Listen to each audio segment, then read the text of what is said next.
Hello കൂട്ടുകാരെ, എല്ലാവർക്കും നമസ്കാരം. നമുക്കിന്നൊരു പോസിറ്റീവ് ചിന്തയിലേക്ക് പോകാം. അപ്പം നമുക്ക് നമ്മളിലുള്ള ഗുണങ്ങളും നമ്മളിലുള്ള പരിമിതികളും നമുക്കൊന്ന് എടുത്തു നോക്കാം. അപ്പം നമ്മളിലുള്ള ഗുണങ്ങൾ എന്ന് പറഞ്ഞാൽ എന്തൊക്കെയാണ്?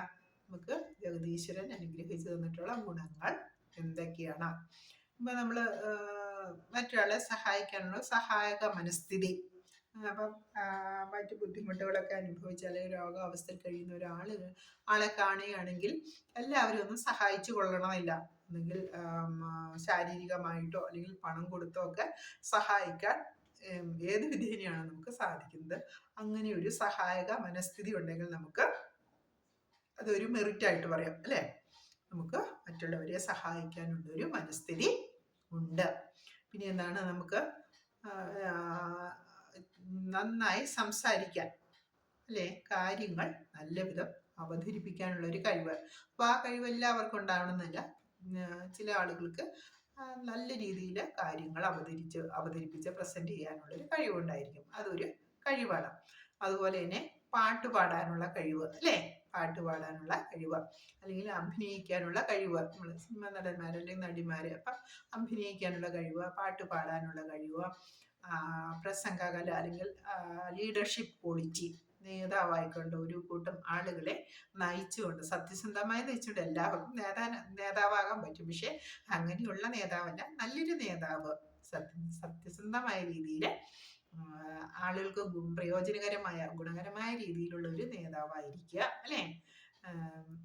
അതുപോലെ സഹായക മനസ്ഥിതി, അല്ലെങ്കിൽ സ്നേഹം മറ്റുള്ളവരോട്, അല്ലെങ്കിൽ നമ്മുടെ കുടുംബാംഗങ്ങളോട് തന്നെയാണെങ്കിലും സ്നേഹം പ്രകടിപ്പിക്കുക എന്ന് പറഞ്ഞാൽ അത് നല്ലൊരു കഴിവാണ്, അല്ലേ? ചിലരുടെ ഉള്ളിൽ സ്നേഹം ഉണ്ടാവും, പുറത്തേക്ക് പ്രകടിപ്പിക്കുന്നില്ല.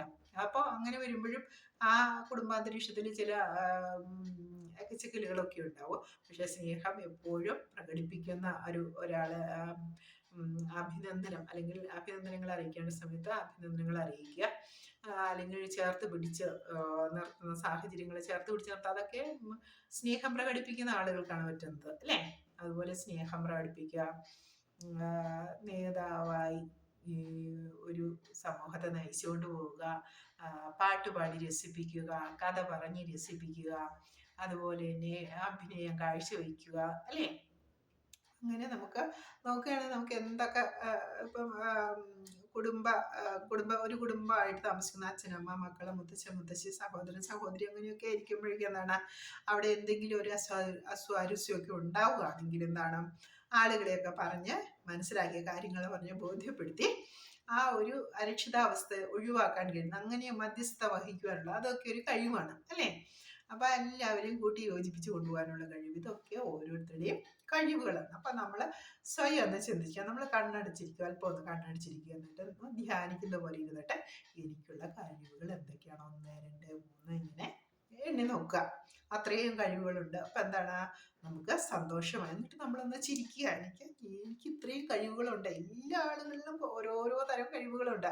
ആരും മോശക്കാരല്ല. എല്ലാവരും, എത്ര കോടി ജനങ്ങളുണ്ടോ ഈ ഭൂമുഖത്ത്, അത്രയും അധികം കഴിവുകളും ഒരാളുടെ ഒരു കഴിവൊന്നും അല്ല, ഒന്നിൽ കൂടുതൽ കഴിവുകളുണ്ട്. അപ്പം അങ്ങനെ ഓരോ ജനതയും അല്ലെങ്കിൽ ഓരോ ജനവും അനേകം കഴിവുകളുടെ ഒരു നിറകുടമാണെന്ന് നമുക്ക് പറയാം. അപ്പം നമ്മൾ ചെയ്യേണ്ടത്, നമ്മൾ ഓരോരുത്തരും ചെയ്യേണ്ടത്, നമ്മളുടെ ഒന്ന് ധ്യാനിച്ചിരുന്ന, കണ്ണടച്ചിരുന്ന ഈശ്വരനെ ധ്യാനിച്ച്, ഏത് ഈശ്വരനാണോ, ക്രിസ്തു ആകാം, നബി ആകാം, അല്ലെങ്കിൽ കൃഷ്ണനാവാം, അങ്ങനെ ഏത് ഈശ്വരനെയാണോ ധ്യാനിക്കുന്നത് ആ ഈശ്വരനെ ഒന്ന് ധ്യാനിച്ച് എനിക്കുള്ള കഴിവുകൾ ഇന്നതാണ് എന്ന് ഒന്ന് കണ്ണടച്ചിരുന്ന് നമ്മളൊന്ന് വിരലിനെ എണ്ണി പിടിക്കുക. എന്നിട്ട് എന്താണ്, ദീർഘമായ ശ്വാസം എടുത്ത് നമ്മൾ നന്നായിട്ടൊന്ന് പുഞ്ചിരിച്ച്, ഇതിന് എത്ര കഴിവുള്ള വ്യക്തികളെ സ്വയം ഒന്ന് അംഗീകരിക്കുക. ഇത്രയും കഴിവുകൾ എനിക്കുണ്ടല്ലോ, ഞാൻ ഇത്ര വ്യക്തിത്വമുള്ള ഒരാളാണല്ലോ എന്ന് സ്വയം, അത് ഒരു ദിവസമല്ല, നമ്മൾ ഒരു ദിവസത്തിൽ തന്നെ പല പ്രാവശ്യം ഇങ്ങനെ മനസ്സിനെ ബോധ്യപ്പെടുത്തിക്കൊണ്ടിരിക്കുക, അത് ഓരോ ദിവസവും തുടർന്നുകൊണ്ടേ പോവുക. ഇതുവരെയും ഇങ്ങനെ ചെയ്തിട്ടുള്ള ഇല്ലാത്ത ആളുകളെ ഇനി അയനം ചെയ്തു തുടങ്ങുക. മുതിർന്ന ആളുകൾക്കാവാം, കുട്ടികൾക്കും ആകാം. അപ്പം എന്താണ്, നമ്മുടെ കോൺഫിഡൻസ്, നമ്മുടെ ആത്മവിശ്വാസം, നമ്മുടെ പൊതുജന മധ്യത്തിൽ നമ്മളെ പ്രസന്റ് ചെയ്യാനുള്ള ആത്മവിശ്വാസം നമുക്ക് കൂടി വരും. അപ്പൊ നമ്മുടെ കഴിവുകളെല്ലാം നമ്മൾ കണ്ടെത്തി കഴിഞ്ഞേ അല്ലേ? എല്ലാവരും അവരുടെ കഴിവുകൾ കണ്ടെത്തി കഴിഞ്ഞില്ലേ? അപ്പൊ എനിക്ക് ഇത്രയധികം കഴിവുകളുള്ള ഒരു വ്യക്തിത്വമാണ് ഞാൻ. വളരെ കൂടുതൽ കാര്യങ്ങൾ എനിക്ക് ഇനിയും എൻ്റെ ഈ കഴിവുകൾ വെച്ചുകൊണ്ട് എനിക്ക് ഈ ജീവിതത്തിൽ ചെയ്തു തീർക്കാനാവും, എനിക്ക് ചെയ്യാൻ ആവും എന്ന് നമുക്ക് ബോധ്യമാക്കി ആ കഴിവുകളെല്ലാം അങ്ങനെ തന്നെ പുഷ്ടിപ്പെടുത്തി അവിടെ നിർത്തുക. ഇനി അടുത്ത വിരലിൽ നമ്മൾ ഒന്നുകൂടെ എന്നെ തുടങ്ങി എനിക്ക് എന്തൊക്കെ കുറവുകളുണ്ട്, എന്തൊക്കെ പരിമിതികളുണ്ട്. അപ്പോൾ ഉദാഹരണം പറയുകയാണെങ്കിൽ പെട്ടെന്ന് ദേഷ്യപ്പെടുന്നു അല്ലേ? വളരെ ചെറിയൊരു കാര്യം വരുന്നേ വളരെ പെട്ടെന്ന് ക്ഷോഭിച്ച് ശബ്ദം ഉയർത്തി സംസാരിക്കുന്നു. അപ്പൊ എന്താണ്? അതൊരു ഡീമെറിറ്റ് ആണ്. അപ്പൊ ഏതൊരു സാഹചര്യത്തിലും എന്താണ്? കാം ആൻഡ് ക്വയറ്റ് ആയിട്ട് കാര്യങ്ങൾ വളരെ ശാന്തതയോടുകൂടി, നമുക്ക് ദേഷ്യം വളരെയധികം വരുന്നുണ്ട് എങ്കിൽ കൂടിയും സാഹചര്യത്തെ മനസ്സിലാക്കി ആ ദേഷ്യപ്പെടുന്നത് കൊണ്ട് വരുന്ന അനന്തര ഫലങ്ങൾ എന്തൊക്കെയാണ് അല്ലെ? എല്ലാവരുടെയും സന്തോഷം പോകുന്നു. അപ്പൊ അത് ചിലർക്ക് ദേഷ്യം വരുമ്പോഴത്തേക്കും എന്താണ്? ചില സാധനങ്ങളൊക്കെ എടുത്തു പൊട്ടിക്കുക, അല്ലെങ്കിൽ കസേര എറിയുക, അങ്ങനെയൊക്കെയുള്ള വയലന്റ് ആയിട്ടുള്ള രീതിയിൽ ദേഷ്യം പ്രകടിപ്പിക്കുന്ന അംഗങ്ങളും ഉണ്ട് അല്ലെ? അപ്പൊ അതുകൊണ്ടൊക്കെയുള്ള നമുക്ക് എന്താണ്? നമുക്ക് ധനനഷ്ടം സംഭവിക്കുന്നു, നമ്മുടെ കുടുംബത്തിന്റെ സന്തോഷം പോകുന്നു.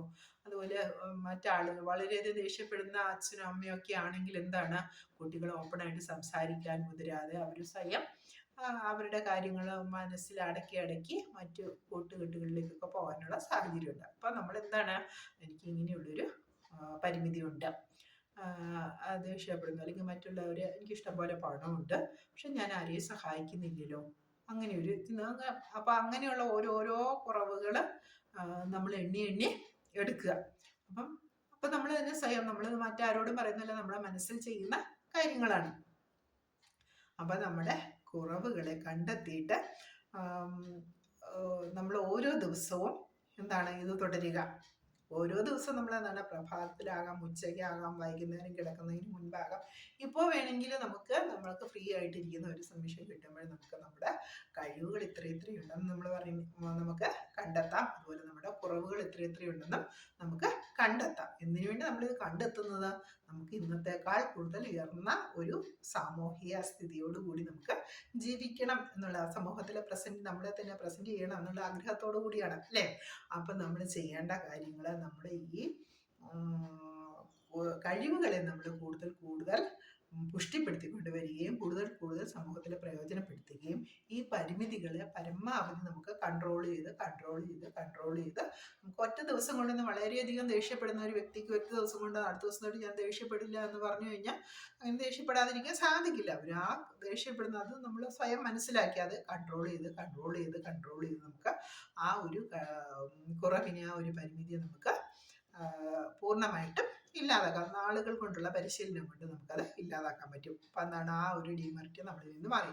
അതുപോലെ ഓരോരോ ഡീമെറിറ്റുകൾ എന്തൊക്കെയാണോ എന്ന് കണ്ടെത്തിയിട്ട് നമ്മളത് ഒഴിവാക്കുക. ഈ പറഞ്ഞ പോലെ എൻ്റെ ഡീമെറിറ്റ് പറയുകയാണെങ്കിൽ, ഞാനും വളരെ പെട്ടെന്ന് വളരെ ചെറിയ കാര്യത്തിന് എനിക്ക് വളരെ ദേഷ്യം വരുന്നൊരു വ്യക്തിത്വമായിരുന്നു എൻ്റേത്. അപ്പം ദേഷ്യം വരുമ്പോൾ ഞാൻ വളരെ സൗണ്ട് എടുത്ത് സംസാരിക്കും, അല്ലെങ്കിൽ അങ്ങനെയുള്ള കാര്യങ്ങളെല്ലാം ചെയ്യുന്ന ഒരു ഇതായിരുന്നു. പിന്നെ വളരെ ഇൻട്രോവേർട്ടായിരുന്നു ഞാൻ. സമൂഹത്തിലേക്കൊന്നും ഞാൻ ഇറങ്ങി ചെല്ലുകയോ സംസാരിക്കുകയോ ഒന്നും ചെയ്യില്ലായിരുന്നു. പക്ഷെ അതൊക്കെ എനിക്ക് നമ്മുടെ മെറിറ്റും ഡീമെറിറ്റും, അല്ലെങ്കിൽ നമ്മുടെ അനുഗ്രഹങ്ങൾ, അല്ലെങ്കിൽ നമ്മുടെ കഴിവുകളും നമ്മുടെ പരിമിതികളും ഏതൊക്കെയാണെന്ന് ഈ എക്സർസൈസിലൂടെ കണ്ടെത്തി ആ കഴിവുകളെ പുഷ്ടിപ്പെടുത്തുകയും പരിമിതികളെ കുറച്ച് കൺട്രോൾ ചെയ്ത് കൊണ്ടുവരികയും ചെയ്തതുകൊണ്ട് എനിക്ക് ഒരുപാട് മാറ്റങ്ങൾ എൻ്റെ ജീവിതത്തിൽ സംഭവിച്ചിട്ടുണ്ട്. എനിക്കിപ്പം ഇഷ്ടംപോലെ എല്ലാവരുമായിട്ട് സംസാരിക്കാനോ ഇടപഴകുന്നതിനൊന്നും എനിക്ക് സാധിക്കുന്നുണ്ട്. അതുപോലെ ഇനി എൻ്റെ ദേഷ്യമൊക്കെ പരമാവധി കുറച്ച്, ഇപ്പൊ ഏതൊരു അവസരത്തിലും ഇനി അങ്ങനെ ഒച്ചയിട്ട് സംസാരിക്കും. ഞാൻ അവർ പറയുന്ന കാര്യങ്ങൾ നമ്മൾ കേൾക്കും, നമുക്ക് ഒന്നും ക്ഷോഭം തോന്നാറില്ല, നമുക്ക് അതിനെ നിയന്ത്രിച്ചു കൊണ്ടുവരാനായിട്ട് നമുക്ക് സാധിക്കും. അതുപോലെ നമ്മുടെ പരിമിതികൾ നമ്മൾ പൂർണ്ണമായിട്ടും ഇല്ലായ്മ ചെയ്തു കഴിഞ്ഞാൽ എന്തായി? നമ്മൾ നല്ലൊരു വ്യക്തിത്വമായി അതനുസരിച്ചിട്ടുള്ള അനുഗ്രഹങ്ങൾ നമ്മുടെ ജീവിതത്തിലേക്ക് വന്നു ചേരുകയും ചെയ്യുന്നുണ്ട്. ഓക്കെ, അപ്പൊ നമ്മൾ ചെയ്യേണ്ടത് നമ്മുടെ കഴിവുകളെ ഈ വിരലിൽ എണ്ണുക, പരിമിതികളെ ഈ വിരലിൽ എണ്ണുക. എന്നിട്ട് എന്ത് ചെയ്യണം? ഈ വിരലുകളിൽ എണ്ണുന്നതെല്ലാം കൂടുതൽ കൂടുതൽ കൂടുതൽ പുഷ്ടിപ്പെടുത്തണം.